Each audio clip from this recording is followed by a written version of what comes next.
Well, Halloween is right around the corner, and it's really important to stay safe.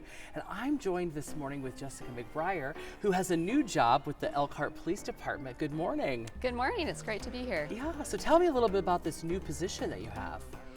Well, the public information officer was previously held by a sworn law enforcement officer.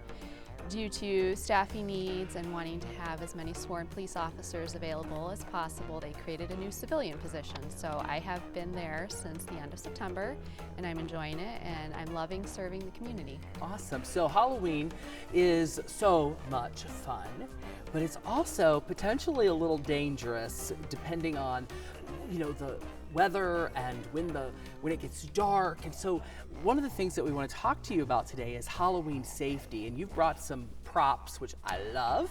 So I did. What do you got for us? Well, the first thing to start with safety is kind of planning before, and that can start with your costume. So you want to have something that is bright, or if it's not, we have some things that can help you stand out in the dark. Ooh. So we have glow sticks, or possibly if you have a dark costume, using some reflective tape so you're easily visible to motorists and other pedestrians. And of course, a handy dandy flashlight is always very, very helpful. Jessica, when you and I were young, glow sticks weren't a thing, and they didn't make duct tape in all of these fancy configurations. So it's easier now than ever to be safe. You just have to maybe make a little effort. That is true. That is true. There are lots of other things you can do with your costume as well, making sure that it fits properly so it's not too long. Shorter is better so you're not tripping over it. For younger children especially, masks can sometimes lessen visibility, so instead maybe thinking about using some paints for the face to accentuate your costume is helpful. So those are some safety tips with the costumes. It's so interesting. Gearing up for Halloween, we've been talking about this. When I was little, the main event was trick-or-treating, and you wore that costume like one time. But now there's so many different events and different things. The kids can wear them time and time and time again, which is cool. But just everything is so much different than it was.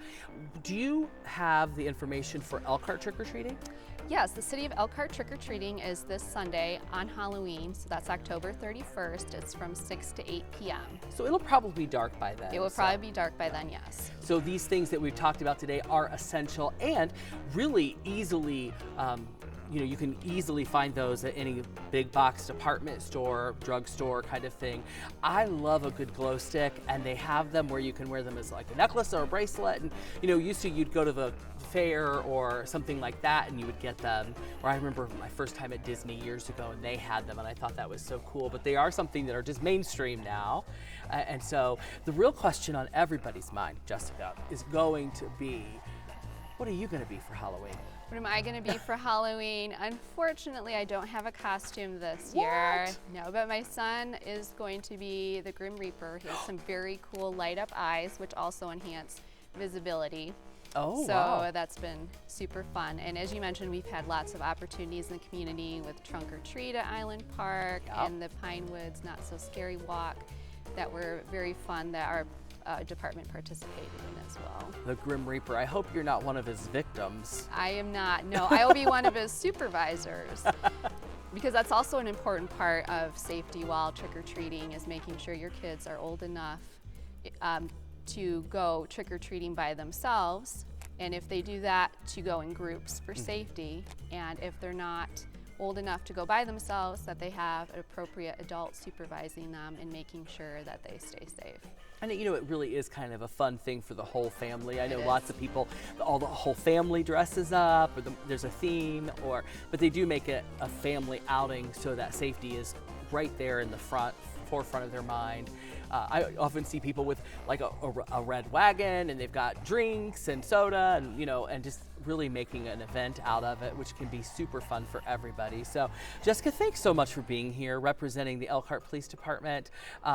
sharing your tips on Halloween safety. It's great to meet you. Well, it's great to meet you too. And all of these tips will also be online on our Facebook page, so you can check that out. Some tips about making sure you obey traffic laws if possible, and some other tips. No jaywalking on Halloween. No, try not to, because we want to make sure that people can see you and that you stay safe. It's very important. Thanks so much for being here. Thank you. And we'll check that Facebook page out. All right, absolutely. Thank you.